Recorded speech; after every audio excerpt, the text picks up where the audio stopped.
Good afternoon, folks. Welcome to Bourbon Call. Today is Friday, September 15th, 2023. I hope everybody's had a great week out there. You can see my boy Jake back here. He is super excited for the news today because we're going to wrap up the week in the markets. We're going to talk about what happened in the markets today. And what else are we going to talk about?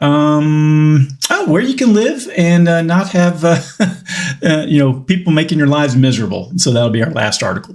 All right, well, let's go ahead. And if it's your first time watching Liberty Call, I'm glad you're here. Thank you very much. If you could, give me some thumbs up, likes, shares, subscribes, follows. Press the notification bell so you know when we go live. And let's go ahead and jump into the numbers. All right, Dow Jones was down 0.83%, 288 points, closed at 34,618. S&P 500 was down 1.22%, closed at 4450. NASDAQ was down 1.56, closed at 13,708. The VIX was up 7.57% today. It's at 1379 right now. Canada was up 0.26, Brazil was down 0.44, and Mexico was down 0.75.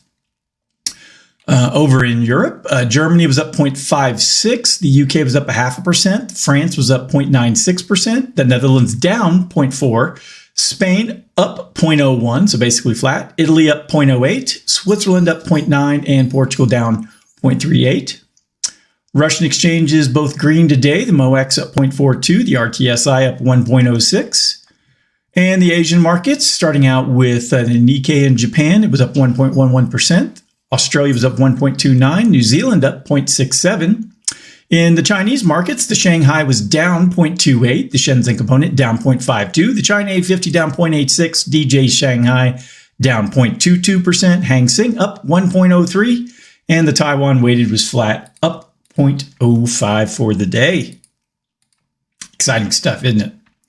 Alrighty, let's go ahead and take a peek and see how the markets did for the week. Starting out with the Dow Jones. Looks like it's going to finish the week off down about 0.09%. The S&P 500 is going to finish off down about 0.64. The NASDAQ Composite down about 0.98. The Dow Utilities finished the week up about 2.5%. And the Dow Transports finish up about 0.26. So the smaller indexes, the utilities and the transports were positive, but the big ones, the S&P 500, the NASDAQ, and the Dow Jones were all down for the week. All right, let's go ahead and zoom out and take a look and see what the trend looks like right now. Starting out at the trend beginning last January, we were in this downtrend for the Dow. Broke through it in the fourth quarter last year, traded sideways, had a little bit of an upslope here. I think a lot of this had to do with the hope that the Fed was going to start slashing rates or at least pausing, but that hasn't happened yet. And if we zoom in here, we can see that we had this consolidation. So tough to tell. If we come over to the S&P 500 chart, it's very similar. It did break the downturn in the first quarter of this year, so a little later than the Dow. But again, broke this trend, this downward trend. What day was that? That would have been the 29th of August. But again, just sideways. So it's tough to tell where things are headed. But, looking at the big picture, I think things are still kind of a mess. All right, let's go ahead and get to the economic data for the week. Starting out with jobless claims, they came in at 220,000, easy for me to say. Forecast was 225,000. Last week's number was 217. Continuing claims came in at 1.688 million. Forecast was 1.695 million. We increased from last week's number of 1.684, so 4,000 increase. The consumer price index year over year, that came out on the 13th. The year over year number grew by 3.7%. The forecast was 3.6. Last month's number was a 3.2. The month over month growth was 0.6%, right on forecast. Last month's number was a 0.2% growth. The producer prices index year over year grew by 1.6%. Forecast was 1.2.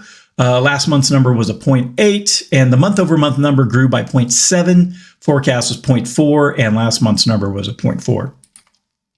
Retail sales grew by 2.47%. Last month's number was 2.64. And retail sales month over month grew at a 0.6% rate. The forecast was 0.2. Last month's number was a 0.5. And consumer sentiment is coming in this month at 67.7. The forecast was 69.1. And the previous number was 69.5. So we did pull back a little bit in the sentiment of the economy number from Michigan. And the last bit of economic data, industrial production year over year grew at 0.25%. Last month's number was a 0.04%, and the month over month number grew at 0.4. Forecast was 0.1. Last month's number was a 0.7. All right, so that's all the economic data that was it came out this week. Very exciting stuff. What does it tell us? Inflation's still running hot. If you go to your local grocery store, everything is still expensive. We haven't seen any deflation. Just because inflation comes back down to zero year over year, we still have all the cumulative inflation that we've had built up over the last 3 years, which, depending upon the item that you're looking at, is anywhere probably from 15 to 30% higher.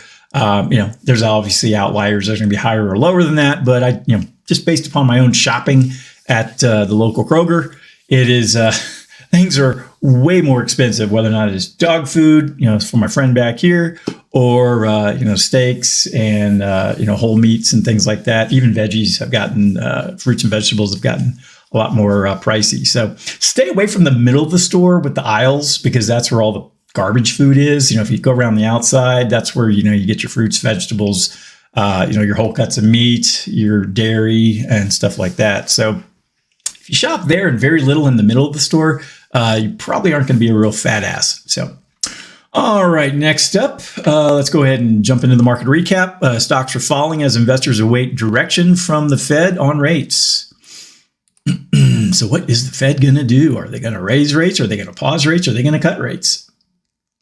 I'd say it's 50-50 they're going to raise rates, but that's just my own personal gut feeling. All right. U.S. stocks were on a downward trajectory on Friday as investors focused their attention on the upcoming Federal Reserve and interest rate decision. While the Dow Jones Industrial Average had a winning week, tech stock weakness was weighing on the NASDAQ. The positive response to chip designer ARM Holdings' debut on the NASDAQ had contributed to strong gains for the major indices earlier in the week. ARM stock had soared nearly 25% above its debut price, signaling potential success for upcoming IPOs like delivery platform Instacart. Investors were closely monitoring mixed economic data as they looked ahead to the Federal Reserve's next meeting. Retail sales report indicated a resilient consumer heading into the holiday shopping season, although inflation remains slightly elevated, partly due to higher fuel prices in August. And if I could pause here, I've been talking with clients on a regular basis through the last 3 years, and when energy prices spiked, a year and a half ago, really, to me that, I was telling folks at the time, I was like, this is going to be the crux of inflation, because energy affects everything. As long as energy is expensive, everything else is going to be expensive until energy prices come down, which they have been for the most part of this year. But in the recent last couple of months, oil prices have started the ascendancy again. So, I'd like to see $50, $60 barrel of oil. I think that would really, for like 12 months would, certainly relieve some of the strain off the economy.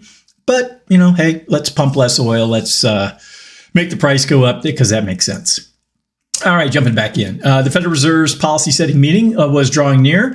The market participants were seeking clues about the central bank's future policy decisions. While futures traders largely expected the Fed to keep interest rates steady, they were keenly awaiting Fed Reserve Chair Jerome Powell's press conference for insights into the central bank's policy path for the rest of the year. Chinese industrial production data showing stronger than expected growth in August and an uptick in retail sales earlier in the day had lifted market sentiment. However, the preliminary September consumer sentiment reading from the University of Michigan came in at 67.7, lower than the expected 69.1. In the automotive sector, members of the United Auto Workers had gone on strike at major assembly plants owned by General Motors, Ford, and Stellantis following failed labor contract negotiations. Despite the strikes, auto stocks were relatively steady, with Ford gaining 0.5% and GM up 1.2%. Car prices have just gotten out of control in the last couple of years, so this is probably not going to help the used car market has just exploded. And, new car prices have, followed along with it. So this is certainly not going to help. I mean, if there's still a shortage in inventory out there for, especially the new car market, like Ford trucks or like F-150s are going for $60,000, $70,000 these days. And I mean, just 7 years ago, I bought an F-350, a 1-ton truck for less than that. So it's mind boggling at this point. All right, jumping back in, Planet Fitness shares saw a significant decline of 12% following the unexpected departure of the company's CEO, leading to the engagement of an executive search firm to find a successor. In terms of quarterly earnings, software maker Adobe beat revenue estimates for the third quarter, while home builder Lennar reported third quarter profit above expectations. Crude oil prices were on the rise, reaching their highest level since early November of the previous year. This increase was attributed to additional stimulus measures and better than expected economic data from China, a major oil importer. Both benchmarks were up approximately 4% from the previous week, marking their third consecutive week of gains. All right, so things are more expensive. I guess that's probably just the moral to the story. So, all right. Last up, I got an article here. Comes from the website Of Two Minds, written by Charles Hugh Smith. It's titled "How to Select a Town the Rich Won't Gentrify and Ruin." So, if you're the type of person who wants to get away from blue cities that are run like crap, here's a little bit of a guide that you could read through. It's linked in the show notes. So if you want to read the actual article, feel free to do so. We're just going to go through a quick synopsis. All right. This article discusses the phenomenon of gentrification and offers insights on how to select a town that may be less susceptible to being taken over by wealthy elite and developers. The author points out that areas enriched by the Federal Reserve policies have seen housing prices rise, making it unaffordable for many working class individuals. This article distinguishes the difference between classes of wealthy individuals who might move into a town. Number one is old money and new arrivals. The most desirable class of wealthy residents is considered to be old money, families deeply rooted in the town who contribute to the community quietly. Recent arrivals, if they follow a similar script contributing to local needs without disrupting the town's culture, can also be beneficial. Number two, entrepreneurial wealth. This class of wealthy individuals has earned their capital through hard work and adding value to society. They are more likely to invest in local businesses and contribute positively to the community. Number three, the entitled bubble wealthy. This category consists of individuals who have benefited from inflated financial bubbles and may have a sense of entitlement. Don't know any people like that, do we? They are often self-absorbed and demanding, leading to friction with locals. And then number four, the vulture developer class. This group aims to swoop into towns, build low-quality developments, and overburden local infrastructure. They prioritize profit over the well-being of the community. I could look at the little small town where I do my shopping. It is growing like crazy. It's called Castle Rock, Colorado. It is just growing and growing and growing. And they're just building and building houses and houses everywhere. And, it creates a lot of congestion along I-25 and, makes people like me who live out in the country nearby, makes it a pain in the butt to get into town because there's just so many cars. So anyways, the article suggests avoiding towns that have already been ruined by gentrification or meet all the criteria that wealthy consider essential, such as highly rated hospital, upscale cuisine option, and a variety of shops and a major airport. These towns are likely to attract the entitled wealthy and face the risk of gentrification. Instead, the author advises considering towns with minimal tourism, lacking some amenities that would attract the wealthy elite. Such places offer a better chance of maintaining their character and affordability for the working class. And I'm all for that because, I much prefer regular people than the, stick up their ass type of folks. So, all right. Well, that's everything I had for today. If anyone needs anything from me, please go to dsafinancialgroup.com. All my contact information. I hope you have a wonderful weekend. Me and my boy, Jake. We're not going to get to go out and play today because it's kind of rainy, but we'll hopefully have some fun. You do the same, and we'll talk to you next week. Adios.